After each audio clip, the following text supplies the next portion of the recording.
Now, this is better. My late father taught me, try your best to be very brief when people are talking, when eating. So, I will try my best to be extremely brief. I want to point out a disclaimer. Amongst us here, there are very high chances that those who voted for me, and equally high chances those who did not vote for me as well. That is normal, isn't it? But now I just want us to be able to agree on one thing. Enough of politics in Mombasa, we need to move on. Those who voted for me, those that did not vote for me, my intention is one. I intend to be your governor for the next 10 years, so it is up to me to lose this seat. We met with a number of stakeholders. And right now, I think it is no longer an issue of just us meeting. The main reason why I asked for us to be able to have this engagement today was I needed to re-emphasize the fact that we need to now put everything else aside and move on. Make Mombasa what it is, make Mombasa what it deserves to be. I was listening to Mohammed Hersi. 10% of global employment coming from the tourism sector.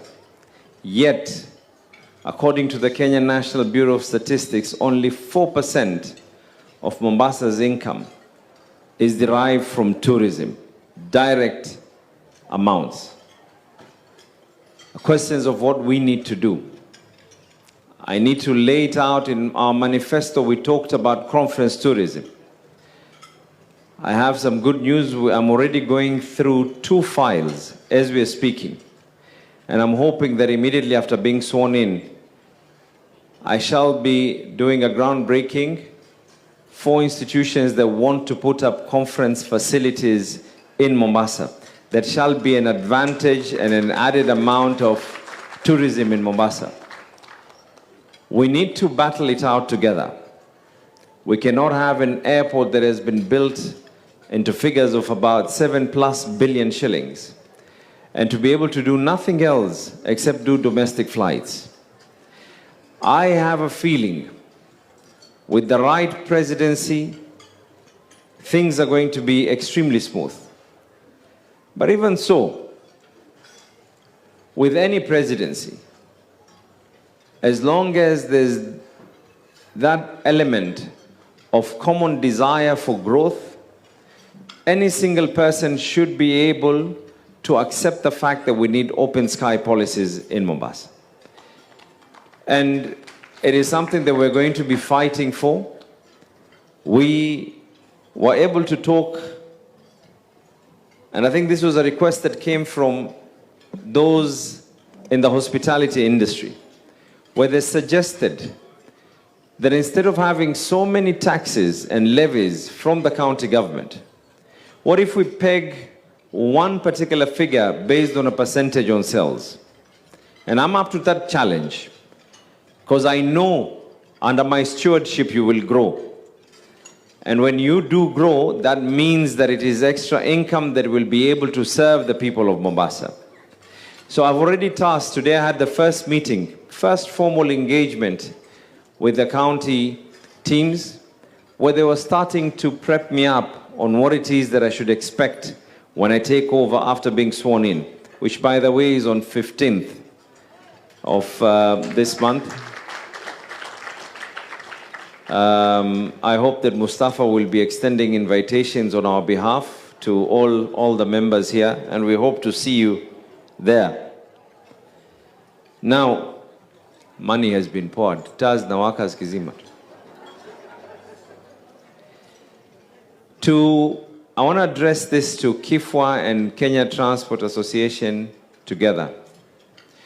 Because the industry that you have, I don't think during my life in Parliament, we tackled so many challenges that were there. And the last one, You know, the elephant in the room, that notion of Regesheni Port, Mombasa, has now been tied down to only one thing, which, by the way, is unconstitutional, and your county government will be fighting this to the highest level of courts. Right now, they're only using one thing.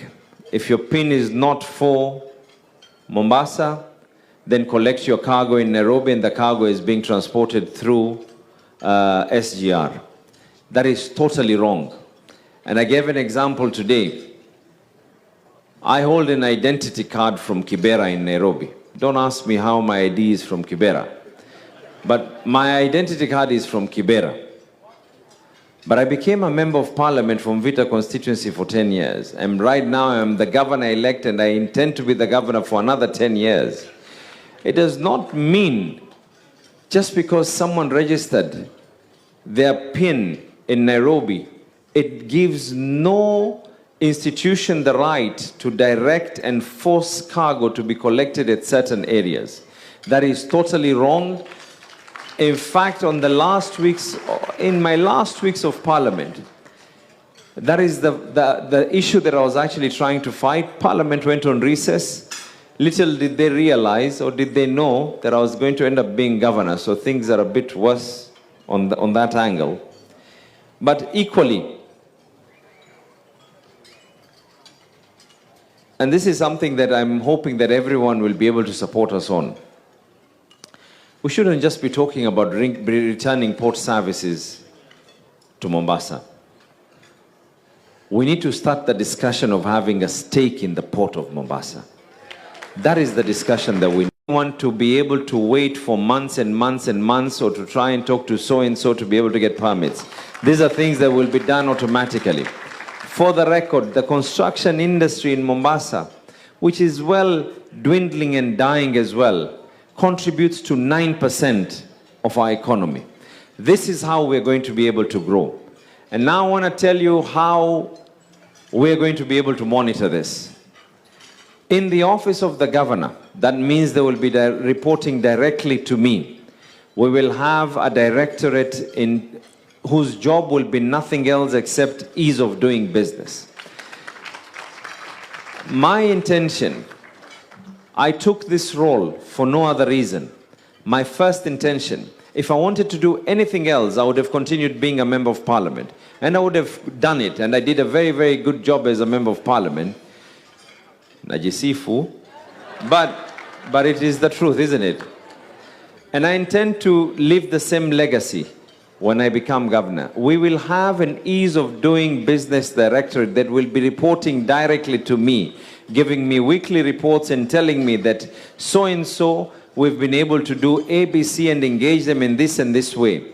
And this kind of forums, maybe for purposes of austerity measures, we might not be having the same kind of good food, but I'm sure that you'll be able to survive with coffee and water.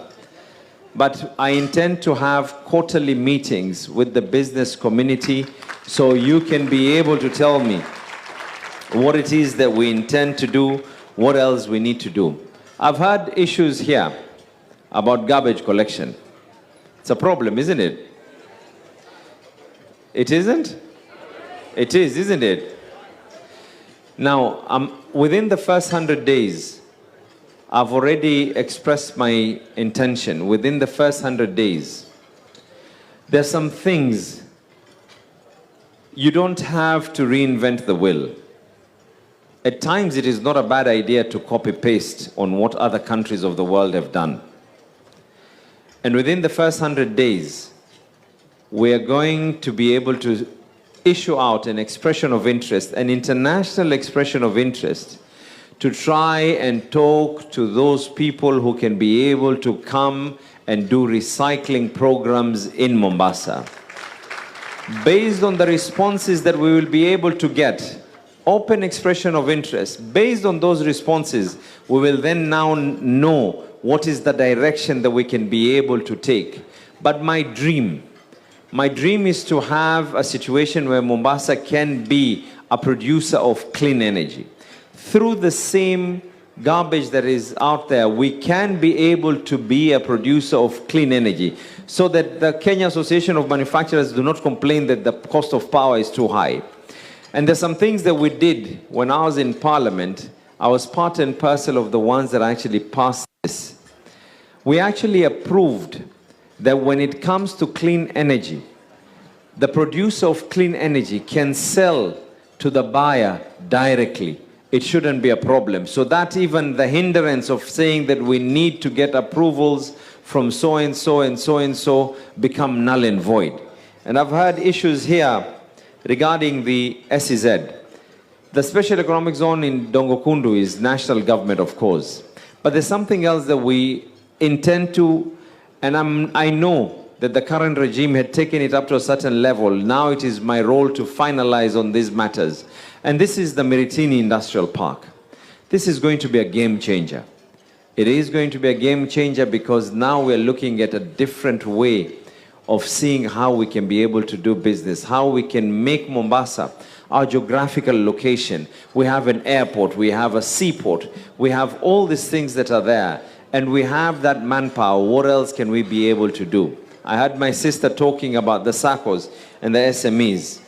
I want to tell you, we do intend to issue county infrastructure bonds. And I know my good brother, Abdul Khalik, will be feeling jealous, but first priority at least has to go to the local SACCOs and then of course we're going to consider you, Abdullah. But first priority, so that because when the money falls from the head and goes to the shoulder, eventually from the shoulder it will go to the chest and you know, rightfully, so that we have a trickle-down effect of this money. We will be issuing county infrastructure bonds so we can be able to grow this county together. And you will be our first point of contact, that if you are capable and you're willing, we will engage you in those levels. I had some other things here, 2 issues remaining. One is about the pending bills. And when I heard about pending bills being paid on time, when Mustafa said that, everyone was clapping. But then Faraj told me here, he told me, did you notice when Mustafa said, can people pay their levies on time, no one clapped. I was there clapping alone and I felt a bit odd. But I guess it's because people want to see services as well, isn't it? So my job is to make sure that we provide those services. Now, in regards to pending bills, I'm inheriting pending bills worth 4+ billion. I'm getting a final report by Tuesday of this week on what it is that I'm stepping into. If I'm going to make a promise that I'll pay everything to everyone immediately, it'll be a blatant lie. And we will not be living here on the right footing. But I do make a commitment to this. We will call the people who have bills with the county government and come up with a payment plan so that they can allow the county to continue. As and when we continue, we refuse and refuse and refuse to have new pending bills. So you will forgive me that I will not interact and I will not be able to say that, you know, let us buy this and buy that and build this and that, so that we can be able to first of all sort out our main issues, which are the issues of salaries, our service deliveries to the people, and then thereafter, as and when we start slowly paying, and you never know, maybe some people here might be able to be kind enough to say that they're discounting their pending bills, which will be a welcome initiative. Did I just hear an ah? Is she? No, but this is going to be an exciting journey. I am here to ask you and request you for your support. I'll not be able to do this alone. It is going to be impossible for me to do this alone. I have said this. We intend to make the coastal region an economic power block. I had a meeting with my brother today, Mwadime. We will be reviving the Jumuiya ya Counties za Pwani. We want to be recognized for who we are. We need to tell our story. It is now time for people to see the potential in us. It is time for people, when someone is, as Muhammad rightfully put it, when someone is wherever they are, they don't think of any other city. The first city that they think about is Mombasa. And then after that, they'll be thinking about